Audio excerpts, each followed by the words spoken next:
नमस्कार।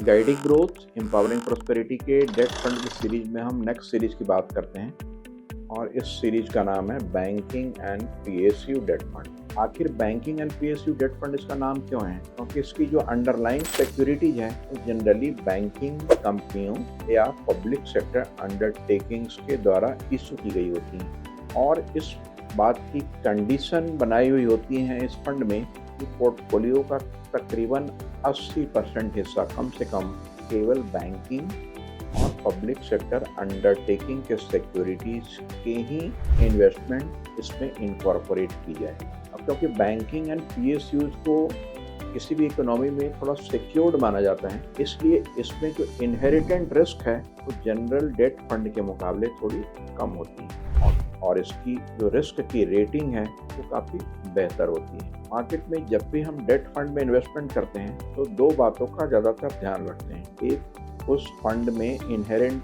जो सिक्योरिटी है उसकी क्रेडिट क्वालिटी क्या है, एंड नंबर 2, उस पर्टिकुलर सिक्योरिटीज के ऊपर इंटरेस्ट रेट चेंजेस का क्या इम्पैक्ट होने वाला है। Generally banking and PSU fund में क्योंकि ये हाईली रेटेड सिक्योरिटीज होते हैं, हाईली रेटेड सिक्योरिटीज का मतलब कि इसमें डिफ़ॉल्ट होने की संभावना काफ़ी कम होती है। People prefer buying this instead of a general debt fund. General debt fund के मुकाबले इस फंड में इन्वेस्टमेंट करना थोड़ा सिक्योर्ड माना जाता है और उस सिक्योरिटी की वजह से ये कैटेगरी, इसका नाम है banking and PSU debt fund category, काफ़ी हाई डिमांड में होती है और इस हाई डिमांड से इसकी वॉल्यूम भी काफ़ी हाई होती है और इस कैटेगरी में हम अपना पैसा लगाने की सोच सकते हैं because of its highly secured nature and low volatility and very high return expectation in terms of liquidity.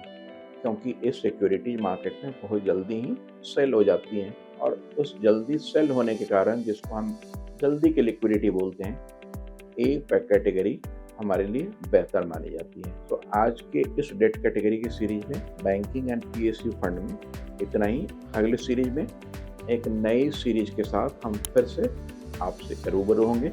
Till then, thank you so much.